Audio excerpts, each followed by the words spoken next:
Daily. Taste the Daily. Shaikpet వెళ్దాం. షేక్పేటలో ప్రతినిధి ఎలెందర్ రెడ్డిగా ఉన్నారు లైవ్లో సమాచారం అందించడానికి. ఎలెందర్, మీరున్న దగ్గర ఏంటి, ఎలా సాగుతోంది? మధ్యాహ్నం 1 గంట దాకా ఎలక్షన్ కమిషన్ ప్రకటించింది 31% మాత్రమే నమోదైంది. సో 6 గంటల వరకు ఎక్కువ ఎక్స్పెక్ట్ చేయొచ్చా? ఎలా సాగుతోంది అక్కడ పోలింగ్?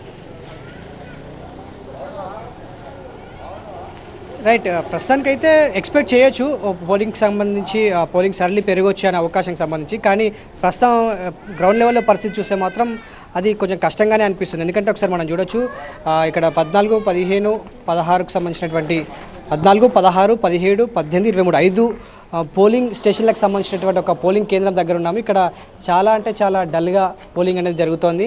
ఉదయం నుంచి అంతో ఇంతో దాదాపుగా ఈ 5 బూతులు కలిపి ఒక 40-50% అయింది అనేది అధికారులు అయితే చెప్తున్నారు. కానీ మిగతా వాళ్ళు ఎంతవరకు ఓటింగ్కి పాల్గొంటారా, వస్తారా రారా అనేది మాత్రం కొంత డౌట్గానే ఉంది. ఎందుకంటే ఈ ఏరియా అంతా షేక్పేట డివిజన్ మొత్తం కూడా దాదాపుగా 70 పోలింగ్ స్టేషన్స్ ఉన్నాయి. 70 పోలింగ్ స్టేషన్లో దాదాపుగా 70,000 వరకు కూడా ఓటర్లు ఉన్నారు.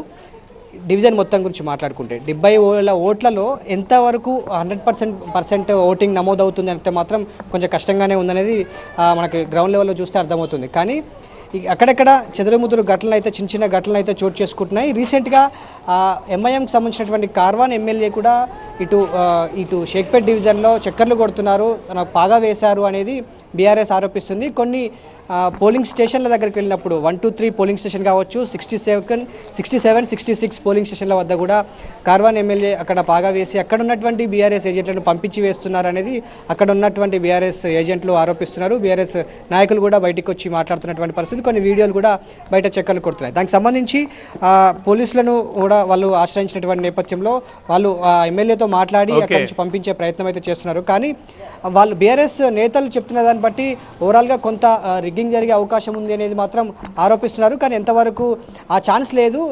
కొద్దిసేపటి క్రితమే డీసీపీ కూడా ఇక్కడికి వచ్చారు.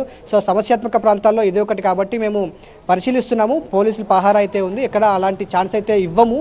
సో ప్రస్తుతానికైతే ప్రశాంతంగా జరుగుతుంది. చెదురుముదురు ఘటనలు కామన్గా జరుగుతున్నాయి. కానీ పెద్ద గొడవలు, పెద్ద ఇలాంటి రిగ్గింగ్ జరిగే ఛాన్సెస్ అయితే ఇవ్వము, లేదు అనేది మాత్రం పోలీస్ అధికారులు అయితే చెప్తున్నారు. సో మందకోడిగా సాగుతుంది, మరింత పెరిగే అవకాశం అయితే లేకపోలేదు అనేది అధికారులు ఆశాభావం వ్యక్తం చేస్తున్నారు. రైట్ ఎలెందర్.